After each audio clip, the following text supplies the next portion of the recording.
वडिया मामलतदार कार्यालय में किसान की अर्जी का दुखद अंत 2022 के आदेश का पालन हुआ।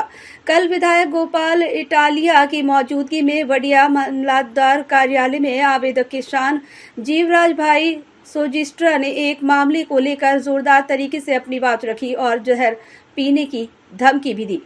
इस संवेदनशील मामले को देखते हुए वडिया मामलतदार योगेश वारड ने तुरंत पूरे मामले की विस्तृत जांच की। जांच के बाद मामलतदार ने साल 2022 के आदेश का सख्ती से पालन किया। साथ ही मामलतदार स्तर पर होने वाले सभी काम पूरे कर दिए गए और अब कोई कार्यवाही बाकी नहीं है। इस संबंध में मामलतदार योगेश वार्ड ने आदेशक जीवराज भाई सोजिस्ट्रा को व्यक्तिगत रूप से बुलाया और उन्हें पूरे मामले और कानूनी आदेश के बारे में विस्तार से समझाया। मामलतदार की सही समझाइश और सकारात्मक रवैये के कारण किसान जीवराज भाई ने जहर पीने की अपनी धमकी वापस ले ली है और मामलतदार के न्यायिक कामकाज पर पूरी संतुष्ट जाहिर की। इस तरह सिस्टम के त्वरित और सटीक काम से इस विवाद का सुखद अंत हुआ। रिपोर्टर फारूक बिलखिया, अमरेली।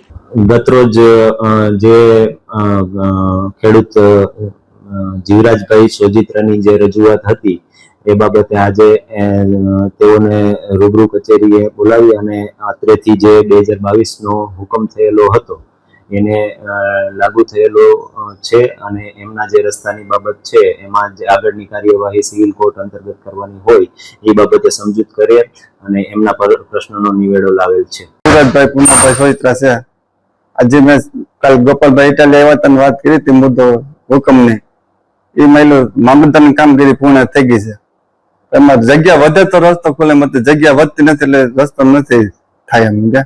હવે साहब के सिविल कोर्ट साहब नहीं सिविल कोर्ट में जाવાનું થાય છે તો હું સિવિલ કોર્ટ માં જઈ। હવે તમે કાલે ચીમકી ઉચ્ચારી હતી હા એ બાબત નથી ચીમકી બોલો કાલે તમે ગોપાલભાઈની હાજરીમાં હા એક બોલ્યા તા ભૂલ થઈ ગયા, એવું કરવું નથી મારે। તમને સંતોષ છે ને? હા સંતોષ હા।